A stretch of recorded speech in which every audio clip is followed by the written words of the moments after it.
ខ្ញុំនឹងលក់ពេលវេលាឲ្យអ្នកខេត្តសៀមរាបមួយថ្ងៃបងឲ្យអណែងទៅរកសង្សារឲ្យបានមួយក្នុងខេត្តសៀមរាបបងប្រុសបងប្អូនបើហើយជីវអូនមិនអាចធ្វើវាបានទេបើធ្វើបានអស់50000មុនពេលទៅរកសង្សារឥឡូវបាយចោលខ្ញុំតាណាទៀតអត់បងចង់ឲ្យឯងទៅមើលប្រាសាទអង្គរវត្តតែបន្តមកខ្ញុំក៏បានធ្វើដំណើរទៅកាន់ប្រាសាទអង្គរវត្តសិនដើម្បីបំពេញបេសកកម្មហើយណាមួយទៀតរកអ្នកបញ្ជាបន្ទាប់អូនសម្លាញ់បាទអូនឯងអ្នកខេត្តណាខ្ញុំអ្នកខេត្តសៀមរាបកាត់កដាលតិចតិចថតបាទកន្លែងនេះអូនឯងចង់ឲ្យបងធ្វើអីចង់ឲ្យថ្ងៃព្រោះអ្នក follow ថ្ងៃហើយសុំលុយគេឲ្យម៉ានគុណ2ឲ្យគេវិញហើយបើគេឲ្យ100000គុណ2ឲ្យគេវិញ20000គុណ2ឲ្យគេវិញកន្លែងមួយនៅពេលនេះផងដែរគឺខ្ញុំធ្វើដំណើរដើម្បីទៅរកអ្នកដែលគាត់ follow ខ្ញុំដែលមែនតើគឺថាពេលនោះគឺខ្ញុំជិះឆ្វាលពេញសៀមរាបហើយបន្តមកខ្ញុំក៏បានជួបបង យើងជួបហើយសួស្ដីបងអញ្ចឹងបងសុំខ្ចីលុយសិនមកសុំខ្ចីសិនមកបងថាពេលហ្នឹងគឺខ្ញុំខ្ចីលេងប៉ុន្តែបងស្រីគាត់ឲ្យខ្ញុំ20000មែនទេ អរគុណច្រើនបងតើបងមាន follow ខ្ញុំអត់មួយខ្ញុំ follow តោះមើលវ៉ាវអ្នកនរគ្នា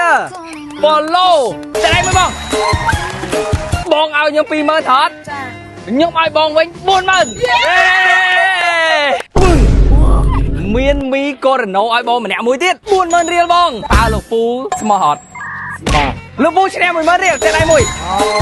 លោកពូ single លោកពូ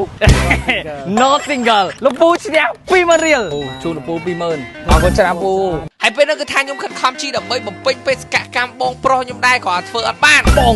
ប្អូនប្រហែលមិនអាចធ្វើបានទេចឹងឥឡូវបងឃ្លានហ្នឹងបងចង់ឲ្យអណែងធ្វើអីឲ្យបងញ៉ាំ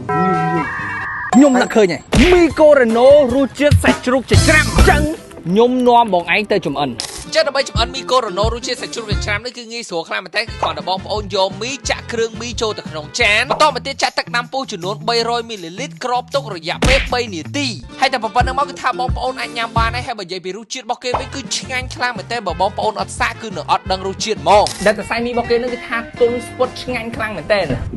ដែលទម្ងន់របស់គេរហូតដល់72ក្រាមហើយមានតម្លៃត្រឹមតែ1000រៀលតែប៉ុណ្ណោះនិយាយចឹងថាតើបងប្អូនដែលញ៉ាំមីកូរ៉ូណូរសជាតិនេះអត់ comment ខាងក្រោមប្រាប់ខ្ញុំផងចាំបើថាបងប្អូនចង់បានមីដែលមានរសជាតិឆ្ងាញ់តម្លៃសមរម្យកុំភ្លេចកូរ៉ូណូរសជាតិសាច់ជ្រូកចិញ្ច្រាំដៃ2